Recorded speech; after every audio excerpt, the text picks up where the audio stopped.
Olá, estamos aqui para mais um Café Mais Palavra. Eu queria falar hoje sobre a suficiência de Jesus para tudo que nós vivemos no nosso dia a dia. Queria começar lendo algo que está no Evangelho de Lucas 22:39, que fala o seguinte: E saindo, como de costume, para o Monte das Oliveiras, e os discípulos o acompanhavam. Chegando ao lugar escolhido, Jesus lhes disse: Orai para que não entreis em tentação. Ele, por sua vez, se afastou cerca de um tiro de pedra e de joelhos orava, dizendo: Pai, se queres, passa de mim esse cálice. Contudo, não se faça a minha vontade, se a tua. Então lhe apareceu um anjo do céu que o confortava. E, estando em agonia, orava mais intensamente. E aconteceu que o seu suor se tornou como gotas de sangue caindo sobre a terra. Levantando-se da oração, foi ter com os discípulos e os achou dormindo de tristeza. E lhes disse: Por que estáis dormindo? Levantai-vos e orai, para que não entreis em tentação.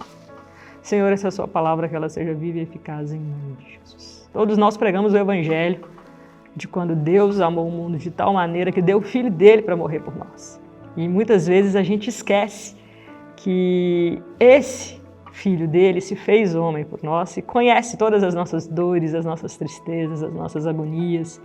E essa é uma prova grande disso. Jesus naquele dia estava tão aflito, mas tão aflito, que quando ele chorou caiu sangue. Mas ele se apresentou inteiramente como ele estava na presença do Pai. Ele falou: Pai, se possível for, ou se quiseres, passe de mim esse cálice. Mas senão que seja feita a tua vontade. E a vontade de Deus é que ele se entregasse para que nós fôssemos reconectos a ele. Então Jesus, ele sentiu uma agonia tamanha que ele chorou. E a gente muitas vezes, eu sou filho de Deus, Deus vai arrumar minha vida, Deus vai fazer isso, fazer aquilo. Só que a gente não conta para Deus o que está aqui naquele tumulto que está virando o nosso coração. Porque a gente quer ser forte, porque a gente quer ser inteligente, porque a gente quer ser suficiente. Só que, na verdade, Cristo é tudo o que Deus pode nos dar.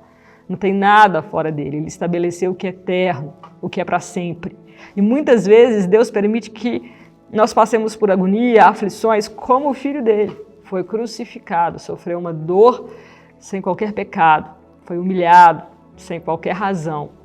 E ele precisou passar por isso para que nós fôssemos reconectos ao Pai.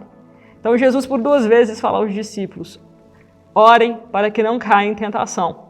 Eu queria que nós olhássemos para essas 2 realidades, a necessidade de orar, mas de orar como Jesus orou verdadeiramente. Pai, eu não dou conta mais.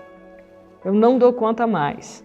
Mas se for necessário que eu permaneça passando por isso, que seja feita a tua vontade, para que a gente seja fortalecidos, porque nós não estamos mais sozinhos. Esse Cristo que morreu, ele ressuscitou e ele intercede junto ao Pai por nós. Então eu queria destacar isso. Nós temos um intercessor junto ao Pai, que inclusive chorou, clamando a ele que fosse passado um cálice, mas o que não for para ser passado, o que for para a gente ser santificado, precisa ser enfrentado, mas nós podemos enfrentar com Jesus ao nosso lado, porque ele está nesse barco, até a consumação dos séculos, comigo, com você e com todo aquele que reconhece que ele é o nosso Senhor e suficiente Salvador. Pai, muito obrigado, porque em qualquer momento da nossa vida nós podemos olhar para o alvo que é Cristo Jesus e nos sentir acolhidos, amados e fortalecidos pelo Senhor. Em nome de Jesus.